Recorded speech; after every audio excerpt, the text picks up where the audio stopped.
Federalist 5, Part 1. This is by John Jay. Queen Anne, in her letter of the 1st July 1706 to the Scotch Parliament, makes some observations on the importance of the union then forming between England and Scotland, which merit our attention. I shall present the public with one or two extracts from it. An entire and perfect union will be the solid foundation of lasting peace. It will secure your religion, liberty, and property. Remove the animosities amongst yourselves and the jealousies and differences betwixt our two kingdoms. It must increase your strength, riches, and trade.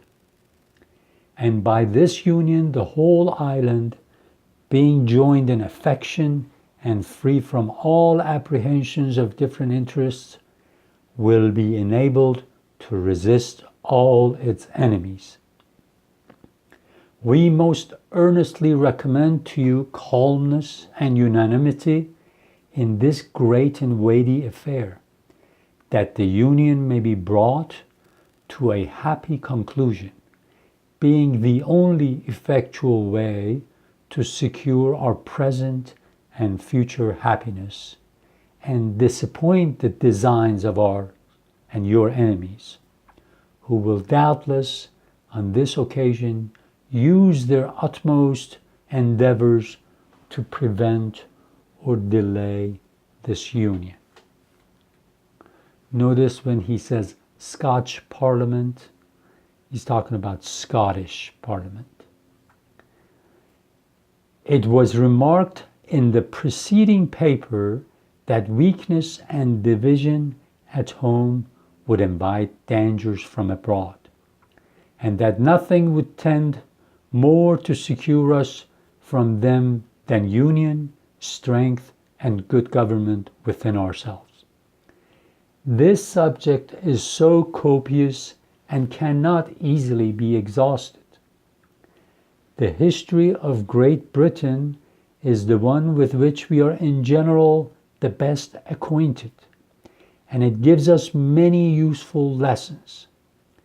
We may profit by their experience without paying the price which it cost them. Although it seems obvious to common sense that the people of such an island should be but one nation, yet we find that they were for ages divided into three, and that those three were almost constantly embroiled in quarrels and wars with one another. Notwithstanding, their true interest with respect to their continental nations was really the same, yet by the arts and policy and practices of those nations, their mutual jealousies were perpetually kept inflamed, and for a long series of years they were far more inconvenient and troublesome than they were useful and assisting to each other. Just remember that in late 1700s or during the American Revolution, there were lots of books being written or had just been written about history of England. So all the founders were, for the most part, familiar with these books.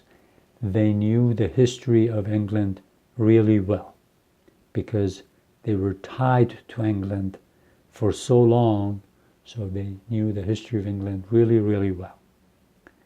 Okay, now in Farsi, اینجا صحبت میکنه که کوین ان نامه‌ای که به پارلمان اسکاتلند داده که بیایید ما انگلیسی ها و اسکاتلندیا متحد بشیم و این همه انرژیمون رو سر چیزای بی خودی با جنگ و برنامه بین خودمون یه صلحی را بندازیم که این دولت‌های کانتیننتال که میگه، یعنی دولت‌های قاره اروپا، غرب اروپا مخصوصا، که میگه اینا از همون سوء استفاده نکنن.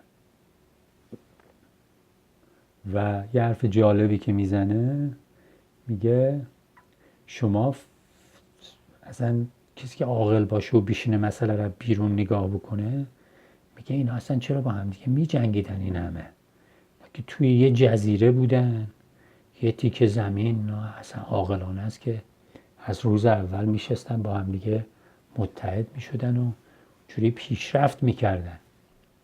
حالا این داستان همینو درست شبیه به زمین، به کره زمین ما صدق میکنه. یه روزی یه قرن دیگه مردم یواش یواش میگن این کره زمینی ها، این خانواده بشری چرا اومده دیوونه بازی در می آوردن، اومده بین خودشون جنگ مینداختن و دعوا و این برنامه ها. چون ما هم نگاه بکنید انگار یه کره کوچولوی جزیره ایم دیگه، جزیره‌ای در میان این جو کهکشان بزرگ. انگلیس توی آب بود، ما منتها توی یک کهکشان وسیعی که اصلا وسعتشو آدم نمیتونه حتی